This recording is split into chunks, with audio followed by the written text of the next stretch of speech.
कहीं एक गांव में एक व्यापारी अपनी दो बहनों के साथ रहता था। दोनों का स्वभाव एक दूसरे से बिल्कुल अलग था। एक का नाम था खुशी और दूसरी का नाम करिश्मा था। कितना खूबसूरत है आज का मौसम और उतनी ही खूबसूरत हैं ये हंसी वादियाँ। हमसे ज्यादा खूबसूरत नहीं हो सकता। हाँ मेरी प्यारी बहन, आपसे ज्यादा खूबसूरत नहीं हो सकता। करिश्मा बचपन से बहुत ही शांत, सरल और समझदार थी। वहीं खुशी को अपने रंग रूप पर बहुत घमंड था। वो स्वार्थी और जिद्दी थी। दोनों के जन्मदिन पर व्यापारी ने बहुत बड़ी दावत रखी। सभी गांव के लोगों को दावत पर बुलावा भेजो। सभी लोग सज धज कर आए थे। करिश्मा की नजर एक आकर्षक लड़के पर पड़ी। खुशी भी उसी लड़के को देख रही थी। वो देखो, वो लड़का कितना आकर्षक है। हाँ, आकर्षक तो है। लड़का तो मुझे ही पसंद करेगा। क्यों? मुझ में क्या कमी है? तुम अच्छी तरह जानती हो। दावत में लड़के के परिवार वाले खुशी के लिए शादी का प्रस्ताव रखते हैं। ये बात जानकर करिश्मा मायूस हो जाती है और वो जंगल की तरफ चल पड़ती है। जंगल की तरफ जाते ही उसे एक बुजुर्ग जादूगर रोक लेता है।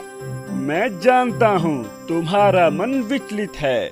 तुम जंगल की ओर जा सकती हो, पर याद रखना अपने कर्तव्यों का पालन करना।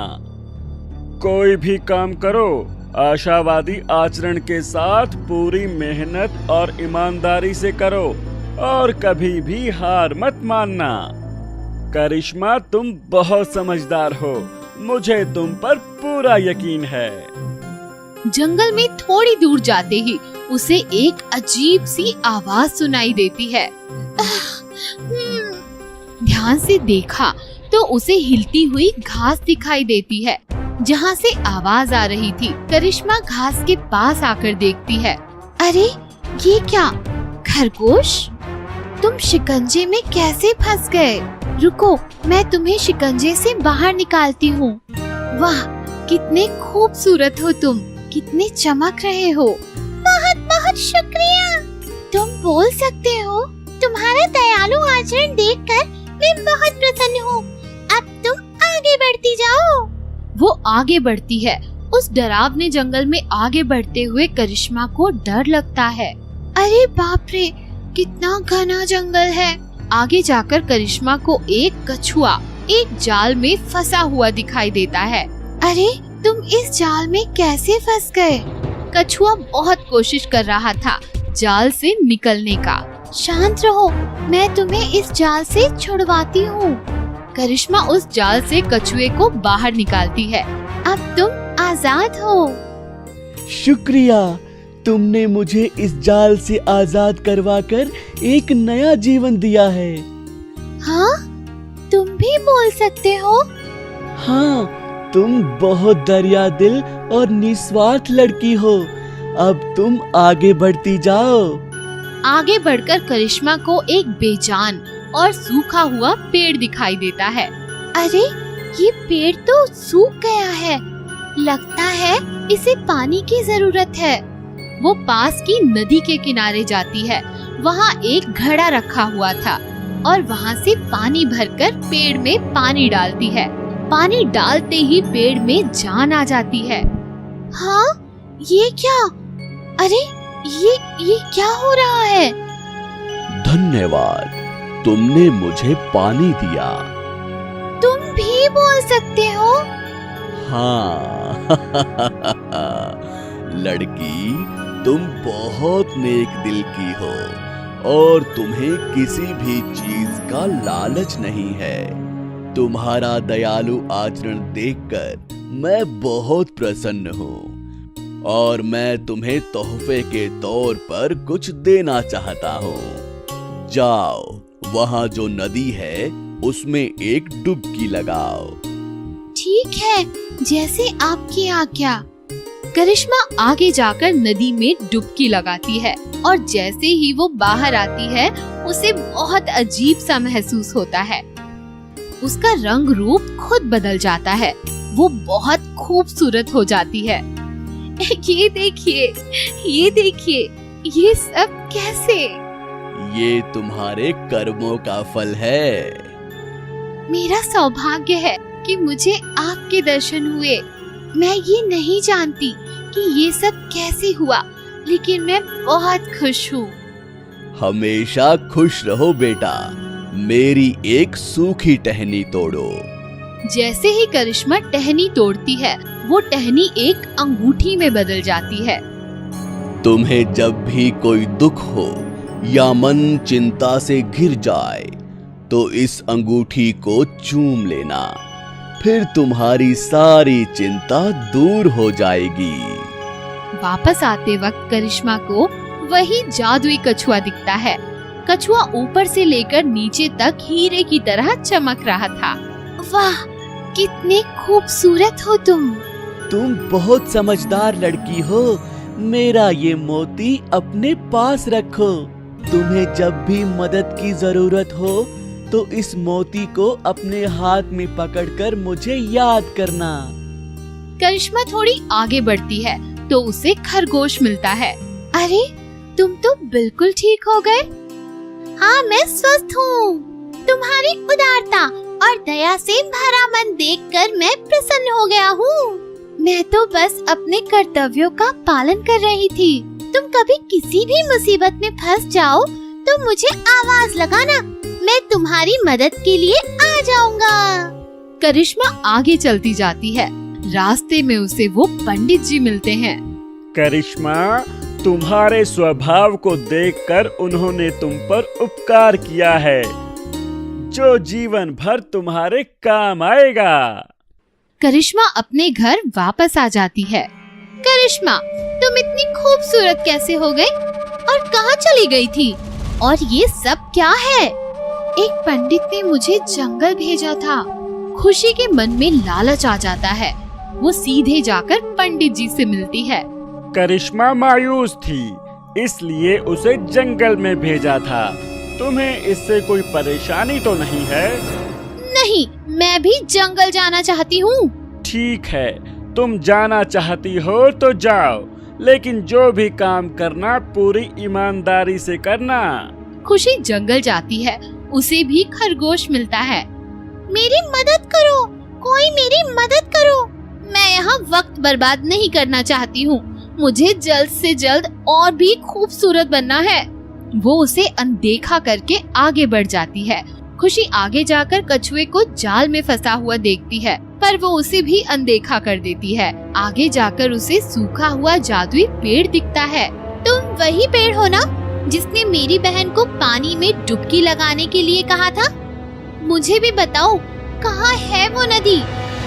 मैं भी खूबसूरत होना चाहती हूँ। खुशी की बात सुनकर जादुई पेड़ असली रूप में आ जाता है और खुशी को अपनी शाखा से पकड़ लेता है। खूबसूरत? हाँ हाँ, बहुत खूबसूरत बनना चाहती हूँ। तुमने अपनी जिंदगी में ऐसा कौन सा काम किया जो परेशानियां हैं? तुमने कभी निस्वार्थ भाव से किसी की मदद की है? किसी का दर्द दूर करने की कोशिश की है? या कोई भला काम किया हो जिससे किसी का उद्धार हुआ हो? नहीं। लड़की, तुम गलत जगह आई हो। पहले अपने मन से नकारात्मक भाव हटा दो। अपने अपनों से मिलजुल कर रहो। दूसरों की तरह सकारात्मक दृष्टिकोण रखो। तुम अपने आप खूबसूरत हो जाओगी। खुशी वहाँ से सीधे अपने घर लौट आती है और अपनी बहन से उसके बुरे बर्ताव के लिए माफी मांगती है। तो दोस्तों, इस कहानी से हमें ये शिक्षा मिलती है कि इंसान को उसका स्वभाव ही खूबसूरत बनाता है, ना कि उसका रंग और रूप। दूर सीतापुर नाम के गांव में एक गरीब परिवार रहता था। उस परिवार में माता, पिता और उनका बेटा विजय रहता था। विजय के पिताजी बहुत मेहनती और सेठ लोगों के खेतों में मजदूरी का काम करते थे और माँ घर पर रहकर सारा काम करती थी। उस समय विजय की गर्मियों की छुट्टियाँ चल रही थी। उसके पिताजी रोज सुबह उठकर उनके आंगन में लगे एक बड़े से आम के पुश्तैनी पेड़ को पानी देते और उसकी बहुत देखभाल करते और फिर अपने काम पर निकल जाते थे। विजय को उस पेड़ के आम बहुत स्वादिष्ट लगते थे और वो उन्हें बड़े चाव से खाता था। वो रोज सुबह उठता और आम तोड़ लेता। उसके पिताजी ने कई बार उसे समझाया कि आम के पेड़ को वो रोज पानी डाले और उसकी प्रार्थना करे, पर विजय बहुत ही मनचला था। वो कभी भी किसी की नहीं सुनता था और घर के काम में भी हाथ नहीं बटाता था। विजय की माँ जब भी उसे कोई काम करने को बोलती, वो घर से बाहर चला जाता था और सारा दिन बाहर घूमकर शाम को पिताजी के आने से पहले घर लौट जाता था। विजय के पिताजी उसे रोज सुबह उठने को कहते और साथ ही प्रार्थना कर आम के पेड़ को पानी डालने के लिए कहते, पर विजय वो उनकी एक ना सुनता। उसकी माँ उसकी इस आदत को लेकर काफी परेशान रहती थी, पर उसे बहुत समझाने पर भी वो सबको अनसुना कर देता था। एक दिन सुबह विजय के पिताजी रोज की तरह विजय को उठाने की कोशिश कर रहे थे। विजय, उठो बेटा, सुबह हो चुकी है। देखो कितनी शानदार सुबह है। उठ जाओ, थोड़ी कसरत कर लो और आम के पेड़ में पानी डाल दो। फिर आज हम साथ खेत चलते हैं। विजय को वापस से थपथपाते हुए। उठो बेटा विजय। विजय की नींद टूटती है और वो अचानक से चिढ़कर बोलता है, क्या रोज सुबह सुबह मुझे परेशान करते हो?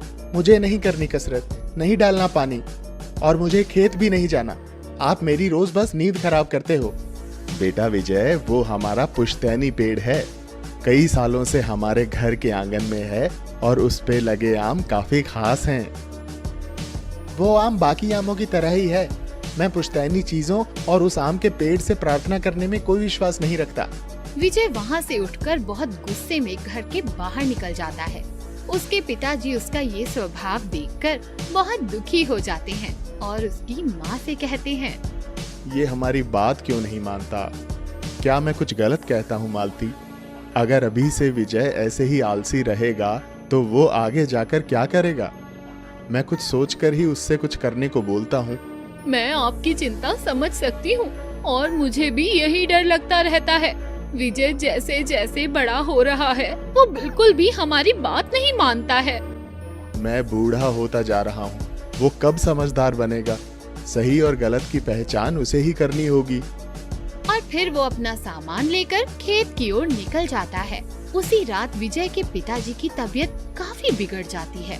उसके पिताजी को इस हालत में देख विजय और उसकी माँ दोनों घबरा जाते हैं और विजय मदद लेने के लिए पड़ोस के लोगों को बुलाता है, पर उन सबके वहाँ पहुँचने से पहले ही उसके पिताजी दम तोड़ देते हैं। विजय की माँ जोर जोर से रोने लगती है और विजय के पैरों तले जमीन खिसक जाती है।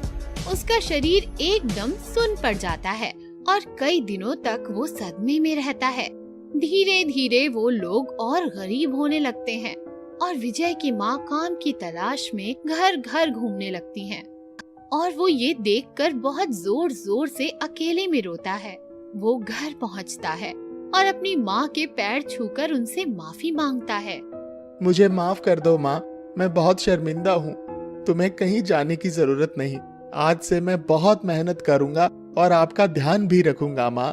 अगले ही दिन विजय अपने पिताजी का सामान लेकर दूसरों के खेतों पर काम करने लगता है और रोज सुबह काम पर जाने से पहले वो उस आंगन में लगे आम के पेड़ से प्रार्थना कर उनमें पानी डालता है और रोज कड़ी धूप में मेहनत करने लगता है और साथ ही घर आकर अपनी माँ का भी हाथ बटाता है।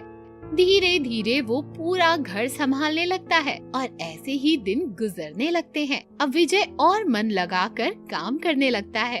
एक दिन जब विजय बहुत ही गहरी नींद में होता है, उसे सपने में उसके पिताजी दिखाई देते हैं। विजय बेटा, तुम्हारे अंदर ये बदलाव और मेहनत देखकर मैं बहुत खुश हूँ।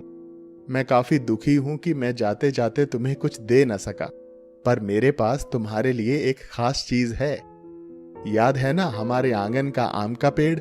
उसके आम बड़े खास हैं। कल पूर्णिमा की रात है। तुम उस पेड़ से प्रार्थना करना और रात में जब पूरा चांद दिखाई दे तब उसे पानी देना और फिर तुम्हें उस पेड़ से एक खास आम मिलेगा जो तुम्हारी सारी परेशानियां हल करेगा। सपना टूटते ही विजय को यकीन नहीं होता, पर फिर भी उसे अपने पिताजी के सपने वाली बात याद रह जाती है और सारा दिन काम पर वो उसी सपने के बारे में सोचता रहता है। सारा काम खत्म कर विजय घर पहुंचता है और उसकी माँ उसके लिए खाना लगाती है।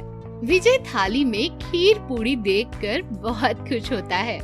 अरे माँ, आज खीर पूड़ी बनाई है, मेरी पसंदीदा। हाँ बेटा, आज पूर्णिमा है ना, पूरा चांद निकला है और हमारे घर हमेशा इस दिन यही बनता है। तुम्हारे पिताजी को भी तो आज के दिन खीर पूड़ी खाना बड़ा पसंद था। विजय को सब कुछ समझ आने लगता है।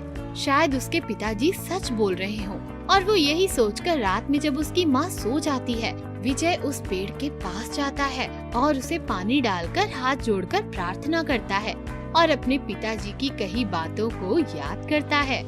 जैसे ही विजय ऊपर पेड़ की तरफ देखता है तो बड़े से चांद की रोशनी में उसे एक जगमगाता हुआ और सबसे अलग एक आम दिखाई देता है और अचानक से उस आम में से एक आवाज आती है। विजय, यही नाम है ना तुम्हारा? तुम्हें मेरा नाम कैसे पता और तुम बोल कैसे सकते हो? मैं कोई मामूली आम नहीं हूँ विजय, मैं एक जादुई आम हूँ और तुम्हारे अंदर के बदलाव और सेवा देख मैं यहाँ तुम्हारी मदद करने आया हूँ। तुम जो चाहे मुझसे आज मांग सकते हो। नहीं जादुई आम, पिताजी के जाने के बाद ही मुझे पता लगा कि मेहनत क्या होती है। मुझे तुमसे कुछ और नहीं चाहिए, पर मैं बस इतना चाहता हूँ कि ये पेड़ आमों से हमेशा भरा रहे और इस पेड़ के आम सबसे स्वादिष्ट हों। तुम्हारी बात सुनकर बहुत अच्छा लगा। जो तुमने मांगा है वो जरूर पूरा होगा। और फिर वो आम वहाँ से ये कहकर गायब हो जाता है। और फिर जब सुबह विजय की आँख खुलती है तो वो देखता है कि उसके पेड़ पर पहले से ही बहुत आम उग चुके होते हैं। फिर विजय खुश होकर वो आम तोड़कर गांव के बाजार में और लोगों के घर घूम घूम कर बेचता है और जो भी मुनाफा मिलता है उसे अपनी माँ को लाकर देता है और उस पेड़ के हाथ जोड़कर धन्यवाद करता है। देखते ही देखते विजय अपनी मेहनत और लगन से उस गांव का बहुत बड़ा आमों का सेठ बन जाता है और फिर वो और उसकी माँ हमेशा खुशी खुशी रहते हैं। बहुत साल पहले श्याम नाम का एक लक्कड़हारा था। वो काफी मेहनती था। वो हर दिन जंगल जाता और वहाँ से लकड़ियाँ काट के अपने तांगे पर लेकर बाजार जाया करता था। तुम्हारे पास सबसे अच्छी लकड़ियाँ होती हैं श्याम, क्योंकि तुम जंगल में रहते हो और तुम जंगल का कोना कोना जानते हो। ये लो श्याम, पर संभाल के, तुम बहुत अच्छे और मेहनती इंसान हो, पर मुझे पता है कि तुम्हारी एक कमजोरी भी है, जुआ खेलना। घबराओ नहीं राम, मैं ये जुआ जल्दी ही छोड़ दूंगा। बस आज आखिरी बार खेलूंगा। आज मेरी किस्मत बहुत अच्छी है। अगर आज मैं बहुत पैसे जीत गया तो मैं जुआ खेलना हमेशा के लिए छोड़ दूंगा। श्याम के साथ 3 लोग पत्तों के साथ बैठे थे। सब श्याम पे हंस रहे थे। श्याम का सर झुक गया और वो वहाँ से चला गया। श्याम को जुआ खेलना बहुत पसंद था, पर जुए को श्याम नहीं पसंद था। वो हमेशा हारता रहता था। राम सही कह रहा था, वही मेरा सच्चा दोस्त है। अब मुझे जुआ खेलना हमेशा के लिए छोड़ देना चाहिए। मैं वादा करता हूँ अब से कभी भी जुआ नहीं खेलूंगा। भगवान मुझे आशीर्वाद दो कि मेरी सारी गलत आदतें खत्म हो जाएं। हर दिन की तरह श्याम फिर से जंगल में लकड़ियाँ काट रहा था। अचानक उसे कुछ आवाज सुनाई देती है। कोई मुझे बचाओ, उसे कोई नहीं दिखता। कोई है? उसे फिर से तेज आवाज आती है और वो उस आवाज की तरफ जाता है। बचाओ, बचाओ, कोई मुझे बचाओ, कोई है? श्याम दद्दू की मदद करने के लिए उनकी तरफ दौड़ता है। दद्दू का पैर पत्थर में फंस गया था। शाम जाके जल्दी से पत्थर हटाता है और उसे एक बाजू करता है। वो दद्दू को उठा के अपने तांगे पे ले जाता है। दद्दू का कोई नहीं था, तो शाम ने उनकी सेवा एकदम अपने पिताजी जैसे की। दद्दू की तबीयत अब ठीक हो जाती है। शुक्रिया श्याम, तुमने मेरी जान बचाई और मेरा ख्याल रखा। तुम बहुत दयालु इंसान हो। ये तो मेरा फर्ज था दद्दू। दद्दू अपने हाथ से निकाल के शाम को कुछ देते हैं। शाम उसे देखता है, वो एक बीज था। इस बीज का मैं क्या करूं दद्दू? ये कोई साधारण बीज नहीं है बेटा। ये पेड़ 1 साल में फल देने लगता है और इसमें साल भर में जितने फल आते हैं एक साथ उगते हैं। सबसे ज्यादा रसीले और मीठे और सबसे स्वादिष्ट फल आते हैं इसके। बस एक बात का ध्यान रखना कि तुम फल तोड़ नहीं सकते। जब जिस फल का मौसम होगा वो अपने आप गिर जाएगा। दद्दू वहाँ से चले जाते हैं। फिर शाम अपने बागीचे में जाके बीज बो देता है। पेड़ साल भर में उग जाता है। 1 साल बाद पेड़ आम, संतरे, अंगूर, पाइनएप्पल से लहलहा रहा था। शाम तांगे में आम भर के बाजार लेकर जाता है। तभी वहाँ से राम निकलता है। कहाँ हो तुम श्याम? काफी दिन से दिखे नहीं और मुझे लगता है कि तुमने लकड़ी का काम बंद कर दिया। हाँ राम, अब मैं शहर के सबसे अच्छे फल बेचता हूँ। वाह श्याम, सुनकर काफी खुशी हुई। घर जाते वक्त शाम उसी जुए खाने से गुजरता है। उसका मन बहुत था जाने का, पर वह नहीं जाता। ए श्याम, चल आजा, जुआ खेलते हैं। नहीं नहीं, मैंने जुआ खेलना छोड़ दिया है। मैंने सुना है तू अच्छे पैसे कमा रहा है। हाँ, पर अब मैंने जुआ खेलना छोड़ दिया है। सिर्फ एक खेल हो जाए। शाम 3 लोगों के साथ जुआ खेलना चालू करता है। आज मेरा अच्छा दिन है। आज मैं सब जीत जाऊंगा। आज मैं एक तांगा भर के सेब की शर्त लगाता हूँ। सेब? वो भी गर्मी में? नामुमकिन। मुझे तुम पे भरोसा नहीं। दिखाओ मुझे, कहाँ है सेब? तुम्हें मुझ पे भरोसा नहीं? रुको, मैं अभी वापस आया। शाम जाके सेब तोड़ना चालू कर देता है। आज जीतने के बाद मुझे कुछ नहीं चाहिए, ये फल भी नहीं। शाम सेब लेकर पहुंचता है। मैंने आज तक इतने लाल सेब नहीं देखे। ये तो काफी अनमोल हैं। चलो खेलें। शाम एक बहुत ही बेकार जुआरी था। शाम जाके देखता है कि वो जादुई पेड़ पूरा सूख चुका था। हे भगवान, मैं क्यों इतना लालची बना? इस लालच के कारण मैंने सब खो दिया।